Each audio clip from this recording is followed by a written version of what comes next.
বাকি 25 থেকে 5 ভাগে কাজ করে 20 ভাগ পকেটে ভরে। এমপি চুরি করলে তো ঠিকাদার চুরি করবে। আজকে আমার এতগুলো ভাই বোন সবাই উপস্থিত, আপনাদেরকে সাক্ষী রেখে বলছি, এমপি চুরি না করলে, সরকারি হোক আর বেসরকারি হোক আর বিরোধী দলের হোক আর স্বতন্ত্র হোক, কাজে কইলাম কোনো অসুবিধা হয় না। সরকারি এমপির বরাদ্দ যা, বেসরকারি বা স্বতন্ত্র এমপির বরাদ্দ কিন্তু সমান। মুশকিল হচ্ছে এমপি সাহেব রাখে 50%, এমপি সাহেবের সামসা রাখে আরো 25%। এই 75% তো এখানেই শেষ। ঠিকাদারে বাকি 25 থেকে 5 ভাগে কাজ করে 20 ভাগ পকেটে ভরে। এমপি চুরি করলে তো ঠিকাদার চুরি করবে।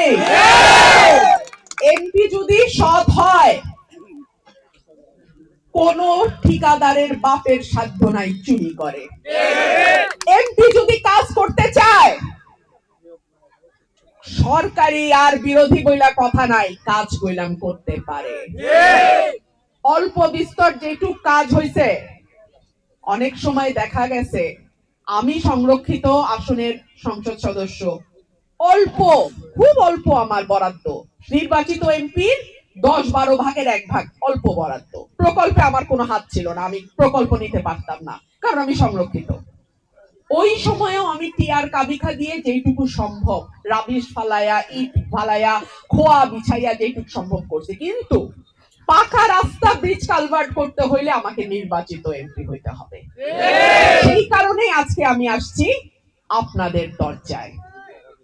এই এলাকায় আমি জানি আমার অনেক ভাই বিদেশে চাকরি করে, অনেক প্রবাসী ভাই আছে আমার। যারা প্রবাসে আছেন তাদের একজনের উপার্জনে দেখা যায় পুরো পরিবারটা কিন্তু চলে। আমি যত বিল্ডিং দেখি গ্রাম অঞ্চলে, দেখা যায় ওই বাড়ির বড় পোলা, মেজো পোলা হয়তো